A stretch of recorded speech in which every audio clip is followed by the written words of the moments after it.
Hello বন্ধুরা, তো আজকে হচ্ছে বৃহস্পতিবার। তো মা রান্না করছে, তো আমি আজকে বৃহস্পতিবারের পুজোটা করে নিচ্ছি। তো দেখো আমি এখানে নারায়ণকে স্নান করে নিলাম।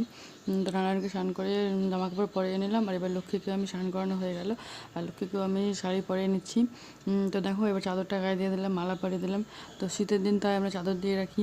আর দেখো লক্ষ্মীনারায়ণের সিংহাসনটা ভালো করে ঝেড়ে আবার ওদের গদিটা ঠিক করে পেরে নিলাম। তো লক্ষ্মীনারায়ণকে বসিয়ে দিলাম ওদের সিংহাসনে, আর সব জিনিসগুলো আবার রেখে দিলাম।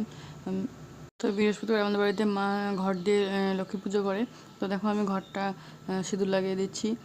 তো প্রতি বৃহস্পতিবারই মা এই পুজোটা করে। তো দেখো আমার ঘরটা রেডি হয়ে গেল। এবার আমি আমাদের গোপু সোনাকে স্নান করে নিলাম। দেখো ওকে সোয়েটার পরিয়ে দিয়েছি। আর আমাদের রাধাকৃষ্ণকেও আমি স্নান করিয়েছিলাম। তো দেখো আমি সব ভোগ দিয়ে দিয়েছি সব ঠাকুরকেই। তো দেখো এদিকে আমাদের সরস্বতী, জগন্নাথ দেব, এদিকে রাধাকৃষ্ণকে স্নান করে চাদর দিয়ে দিয়েছি গোপু সোনা, এদিকে আমাদের জগৎবন্ধু। ভোগ দেওয়া হয়ে গেছে। তো চলো এবার আমি দরজাটা লাগিয়ে দিই।